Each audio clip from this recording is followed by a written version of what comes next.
இப்போ நெஞ்செலும்பு சூப்பு எப்படி ஈஸியாகவும் டேஸ்ட்டாகவும் சீக்கிரமாகவும் வைக்கிறதுன்றது தான் நம்ம பார்க்க போகிறோம். அதுக்கு தேவையான பொருட்கள்: சின்ன வெங்காயம் தட்டி வச்சுருக்கேன், தக்காளி, இஞ்சி, பூண்டு, ஒரே ஒரு பச்சை மிளகாய், சோம்புத்தூள், சீரகத்தூள், மஞ்சத்தூள், மிளகுத்தூள் எடுத்து வச்சுருக்கேன், மட்டன் நெஞ்செலும்பு எடுத்து வச்சுருக்கேன். இப்போ நம்ம ஃபேன் வச்சுக்கலாம். இப்போ நல்லெண்ணெய் ஊற்றிக்கலாம் கொஞ்சம். இப்போ நம்ம பட்டை ஜாமான் சேர்த்துக்கலாம், கொஞ்சம் தான் எடுத்துருக்கேன். இப்போ 4 சோம்பு போட்டுக்கலாம். நல்லா வெடிச்சிருச்சு, நல்லா சோம்பு. வெங்காயம் சேர்த்துக்கலாம். அடுத்து இஞ்சி பூண்டு பேஸ்ட் போட்டுக்கலாம், பச்சை மிளகாய் சேர்த்துக்கலாம். நல்லா வதங்கிச்சு, தக்காளி சேர்த்துக்கலாம். தக்காளி, கருவேப்பிலை.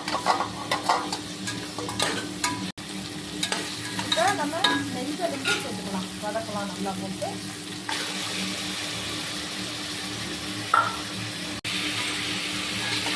நல்லா வதக்கிக்கலாம். இப்போ எடுத்து வச்சுருந்த இந்த 4 பொருளையும் சேர்த்துக்கலாம். சேர்த்து நல்லா வதக்கிக்கலாம். இப்போ நல்லா வதங்கிருச்சு. நம்ம தேவையான அளவு தண்ணி சேர்த்துக்கலாம். இப்போ கொஞ்சோண்டு மிளகாத்தூள் சேர்த்துக்குவோம், ஏன்னா நாங்கள் கொஞ்சம் காரமாக சாப்பிடுவோம். உங்களுக்கு ஆப்ஷனல் தான், வேணுன்னா சேர்த்துக்கலாம், இல்லைன்னா விட்டுடலாம். இப்போ சூப்புக்கு தேவையான அளவு உப்பு சேர்த்துக்கலாம். நல்லா கொதிக்கட்டும், விசில் போட்டுடலாம்.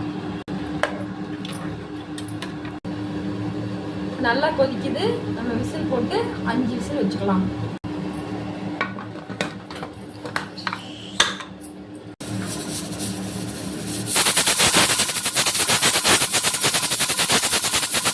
இப்போ விசில் நல்லா அடங்கிடுச்சு, நம்ம திறந்து பார்க்கலாம்.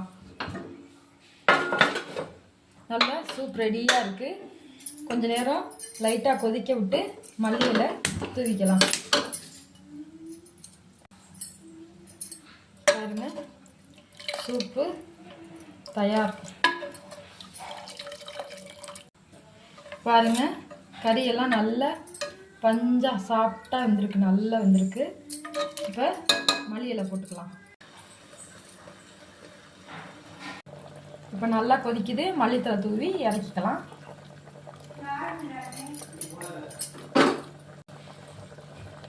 இப்போ சூப் தயார். சுவையான 2 நிமிஷத்தில் சீக்கிரமான சூப், எலும்பு சூப் தயார். இந்த ஈஸியான மெத்தடில் செஞ்ச சூப்பை உங்கள் வீட்டிலேயே செஞ்சு பாருங்கள். பிடிச்சிருந்தா லைக் பண்ணுங்கள்.